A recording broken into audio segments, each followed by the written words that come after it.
Now we're going to move on for our next speaker, Sham Bagsha from Alberta. He's going to talk about what outcomes matter for patients and families. Thanks so much. It's been a really interesting session.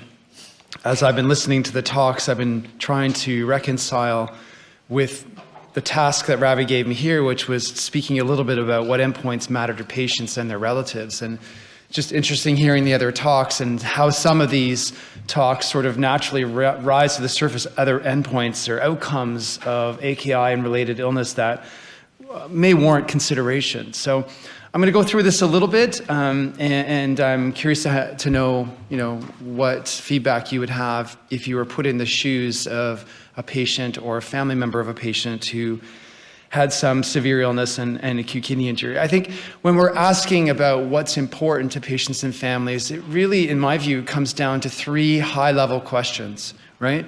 So whatever we're doing, whatever intervention, or will it improve the chance that this person, this child will survive? Will it improve or at least preserve their function? And I could say that's their physical function, that's their role function in society and whatnot, but it also, will it improve how they feel? Now, it's often difficult for us to understand what that means. We're talking about feelings as an endpoint of AKI, but it's a lot more than that, right? And it probably has to do with a lot of the psychosocial elements that we can consider in endpoints, but also the social role that people will have in their lives, right? So going to school. And, Marlie's put up a nice slide with one of the health-related quality of life outcomes.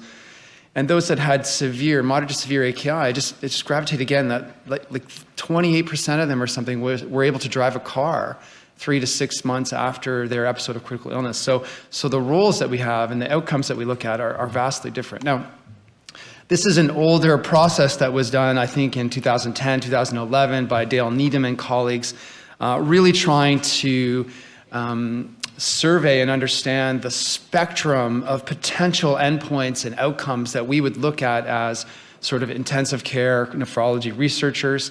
And they coined this term, the post-intensive care syndrome. So I'm sure you've heard that, and we've heard that a little bit over the course of the meeting.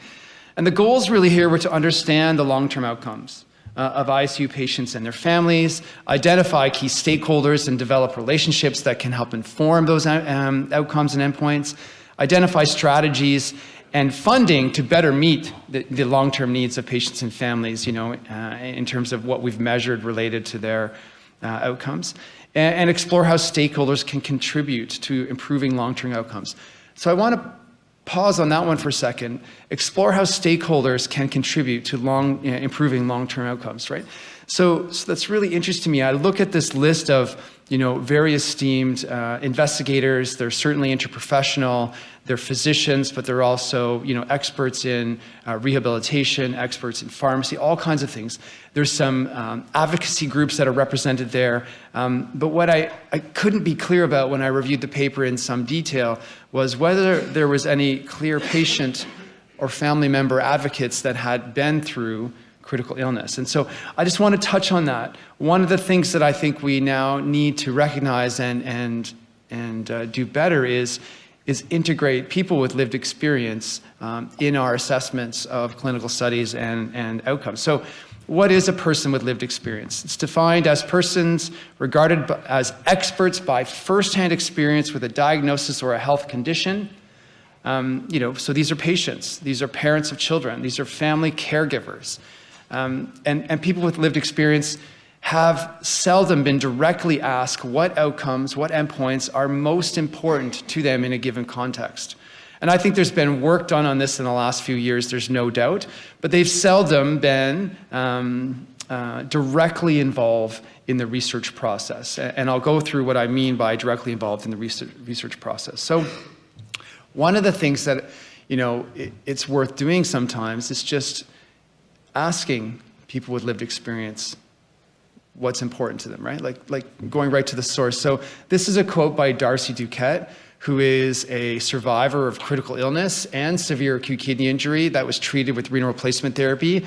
He had a very long course of critical illness, spent months in an ICU, but now has left the ICU, obviously left hospital, and he's let's say, getting on with life.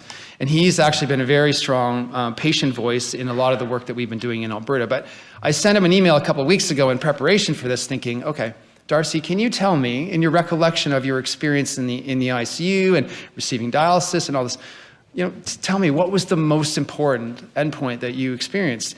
And it's interesting, getting home came up again, like getting out of the hospital, getting out of an unfamiliar environment, getting out of the setting, the chaos in the setting where every day there was a different caregiver, but getting home, being in my familiar surroundings, giving me a calming feeling that I'm on the final stages of my healing. So I just want to sort of leave that quote with you, but getting out of hospital and getting home is really important to patients, and I'm hearing that more and more. So there are a number of core outcome sets that have been developed in various domains of critical illness.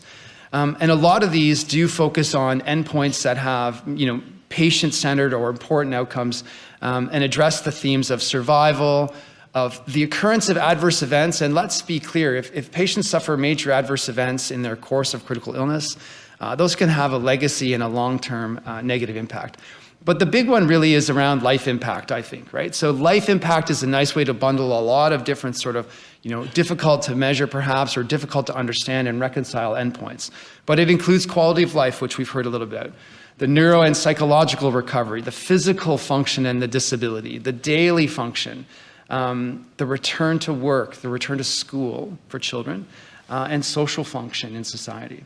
So these are the ones that I want to touch on a little bit. When we're thinking about endpoints too, naturally we would say most, if not all, patients probably want to survive their acute illness. But it's very variable how patients will individually weigh survival relative to other events that may be occurring or at risk following their episodes of critical illness. So one way to reconcile this and think about it is, how would patients rate other states relative to death, right?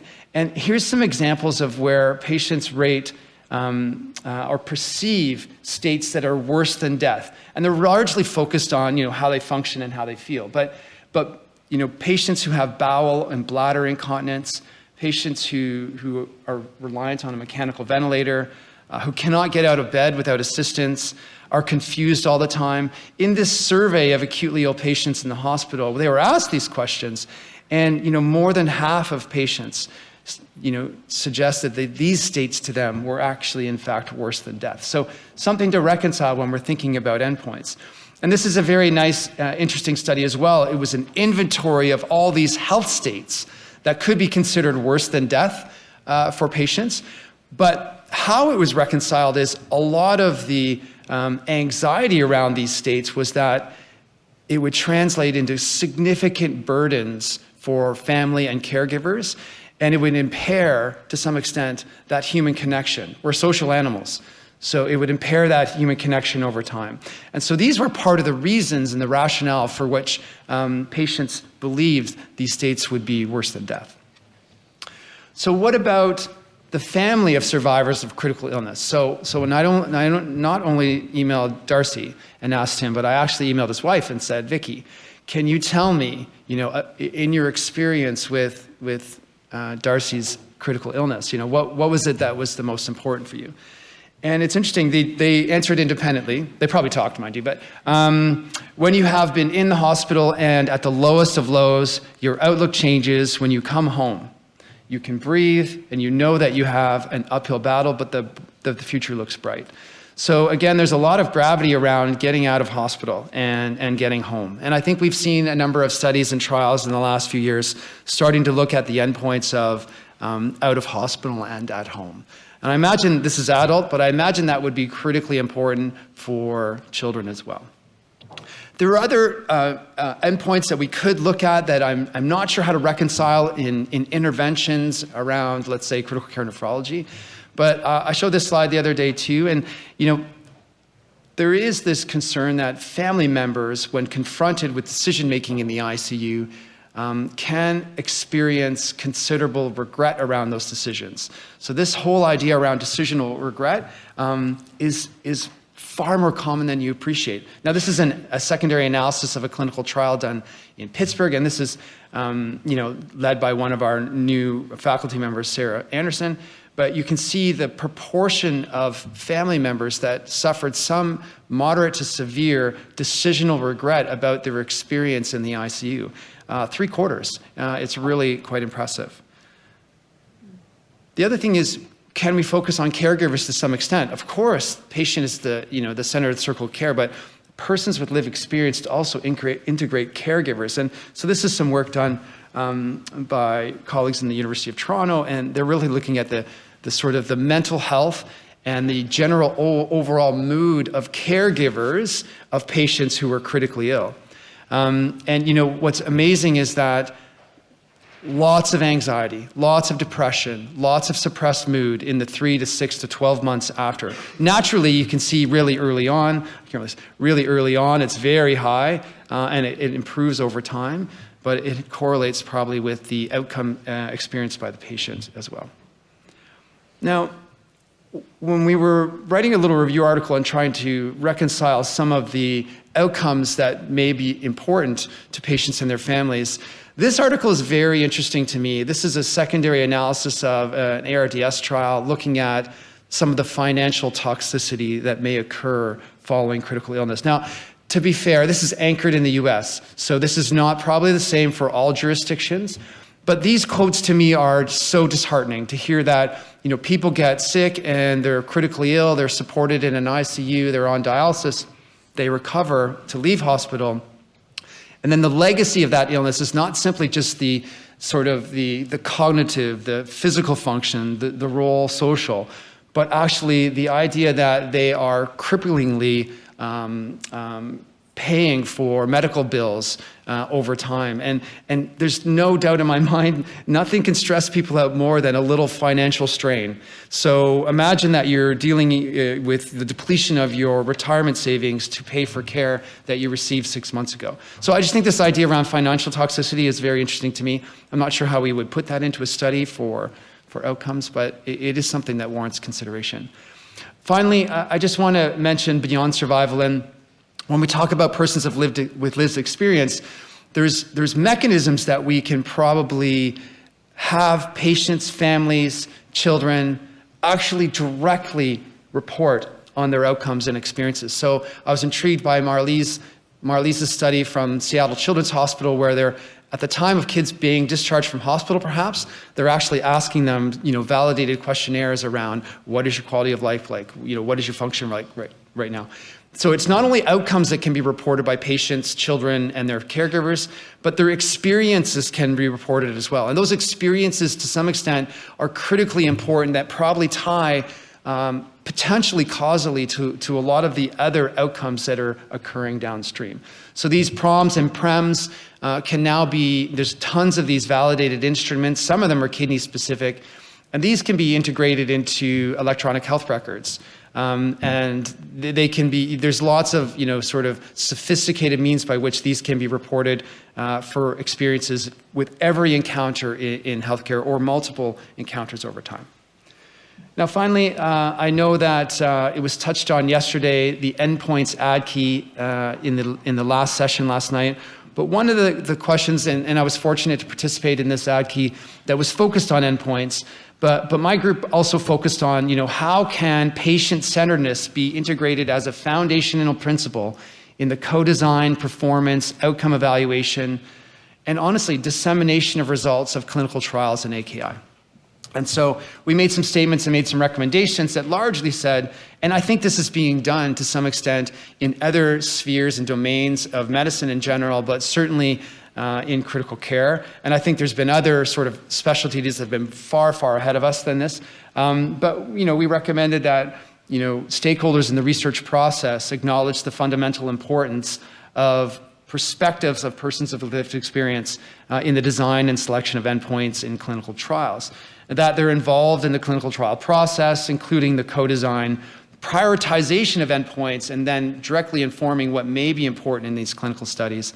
And recommending that researchers and trialists include endpoints perceived as significant and important. And that might be difficult for us because it's not that difficult to select mortality as an endpoint for clinical trials. But some of these endpoints that are really important to patients, families, caregivers, kids, whatnot, are going to be more difficult for us to try to extract. So we need to think innovatively about how we can do that.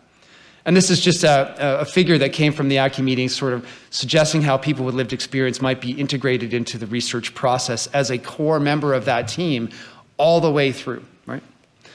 And that's really all I had. So, I mean, in the end, domains of importance to patients focus on survival, of course, but adverse events and life impact is probably, really critical, particularly the idea that they're liberating from the acute care hospital. Because let's face it, hospitals are not convenient for patients and their families. Hospitals are convenient for us as healthcare providers. They're built so we can go to work and everything's there that we need, but they are not built for the convenience of patients and their families. Co-outcome sets exist in critical illness, yet not yet for AKI, and I think this is something that we can think about innovating as we move forward. And then finally, persons with lived experience can and should be integrated into all aspects of the research process. And I think this will magnify the impact of the work we do. So thanks very much.